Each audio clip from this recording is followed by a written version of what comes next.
دوستو حضرت یوسف علیہ السلام کی قبر مبارک کو جب 400 سال بعد کھولا گیا تو اندر کیا معجزہ ہوا کہ سب حیران رہ گئے۔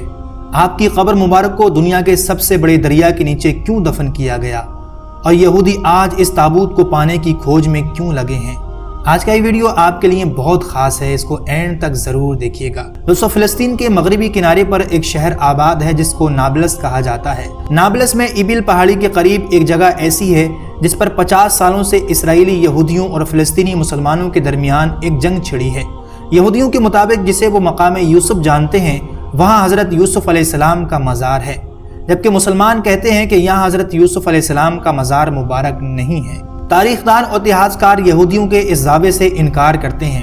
ان کا کہنا ہے کہ نابلس میں موجود قبر 200 سال سے زیادہ پرانی نہیں ہے، اور بعض تاریخی کتابوں سے معلوم ہوتا ہے کہ یہ قبر سلطنت عثمانیہ کے دور میں بنائی گئی تھی، لیکن یہودیوں کے لیے یہ مقام بہت خاص ہے، اس لیے عرب اسرائیل جنگ کے دوران اس جگہ کو یہودیوں نے اپنے قبضے میں لے لیا تھا جہاں یہ لوگ جا کر عبادت کرتے ہیں۔ لیکن اگر مسلمانوں کے مطابق یہ قبر حضرت یوسف علیہ السلام کی نہیں ہے تو پھر حضرت یوسف علیہ السلام کو کہاں دفن کیا گیا تھا اور ان کی قبر مبارک آج کہاں ہے؟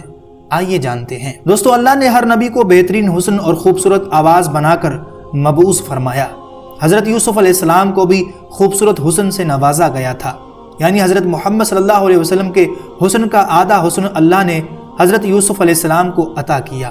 یوسف علیہ السلام کا قصہ قرآن مجید میں موجود سب سے لمبا قصہ ہے، لیکن آپ کی وفات اور دفنانے کے حوالے سے کوئی واضح ذکر موجود نہیں، جبکہ روایات میں آتا ہے کہ حضرت یوسف علیہ السلام کے تابوت کو دریائے نیل میں دفن کیا گیا تھا۔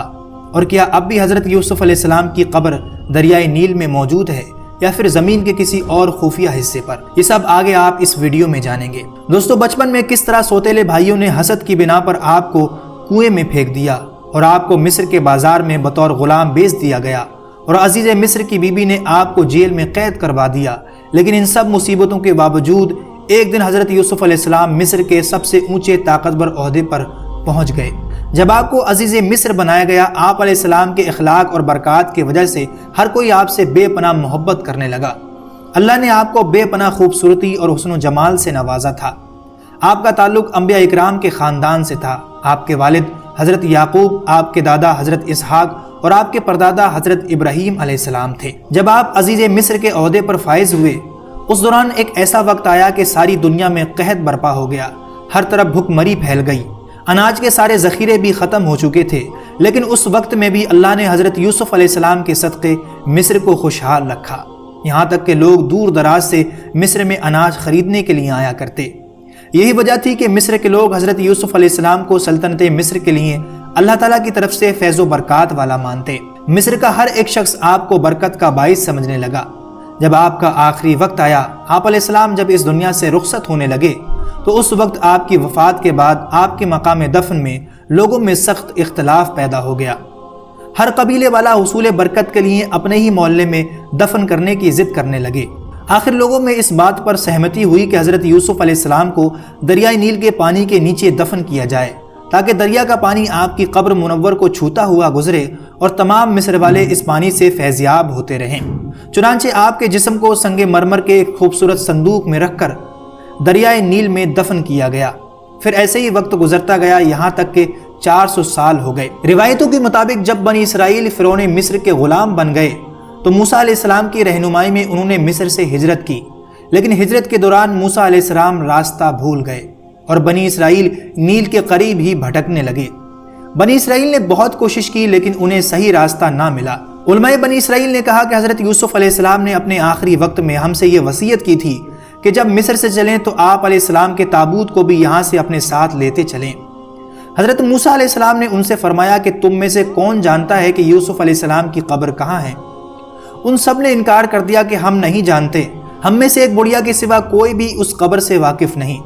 آپ علیہ السلام نے اس بڑھیا سے جا کر فرمایا کہ مجھے حضرت یوسف علیہ السلام کی قبر دکھاؤ، تو اس بڑھیا نے کہا کہ میں اس بات کو ایسے ہی نہیں بتاؤں گی، بلکہ مجھ سے آپ کو ایک بات کا اقرار کرنا ہوگا، اس کے بعد میں بتاؤں گی کہ حضرت یوسف علیہ السلام کا وہ تابوت کہاں ہے۔ آپ علیہ السلام نے پوچھا وہ کیا بات ہے؟ تو بڑھیا نے کہا کہ مجھے جنت میں آپ کا پڑوس نصیب ہو۔ اسی وقت موسیٰ علیہ السلام پر وحی آئی کہ اے موسیٰ تم اقرار کر لو، ہم پورا کر دیں گے۔ آپ علیہ السلام نے اقرار کر لیا۔ وہ بڑھیا آپ کو ایک جھیل کے پاس لے گئی جس کے پانی کا رنگ بھی پوری طرح سے تبدیل ہو چکا تھا، اور کہا کہ اس کا پورا پانی نکال ڈالو۔ جب پانی نکال دیا تو زمین نظر آنے لگی، تو اس نے کہا کہ اب یہاں کھودو۔ کھودنا شروع کیا تو ایک قبر نظر آنے لگی جس میں ایک تابوت رکھا ہوا تھا۔ حضرت موسیٰ علیہ السلام نے وہ تابوت نکالا اور آگے کا راستہ طے کیا تو آپ کو راستہ مل گیا۔ موسیٰ علیہ السلام اس تابوت کو فلسطین لے گئے اور آپ نے اس تابوت کو کسی خفیہ مقام پر دفن کر دیا۔ موسیٰ علیہ السلام نے اس تابوت کو نامعلوم جگہ پر کیوں دفن کیا، اس کا علم تو صرف اللہ ہی کو ہے۔ اس کے پیچھے کیا حکمت پوشیدہ ہے یہ کوئی نہیں جانتا۔ یوسف علیہ السلام کی قبر دوستو آج بھی ایک راز ہے۔ امید کرتے ہیں آج کا یہ ویڈیو آپ کو پسند آیا ہوگا۔ ویڈیو اچھا لگا تو اسے لائک اور آگے ایسی اچھی ویڈیو کے لیے چینل کو ضرور سبسکرائب کر لیں۔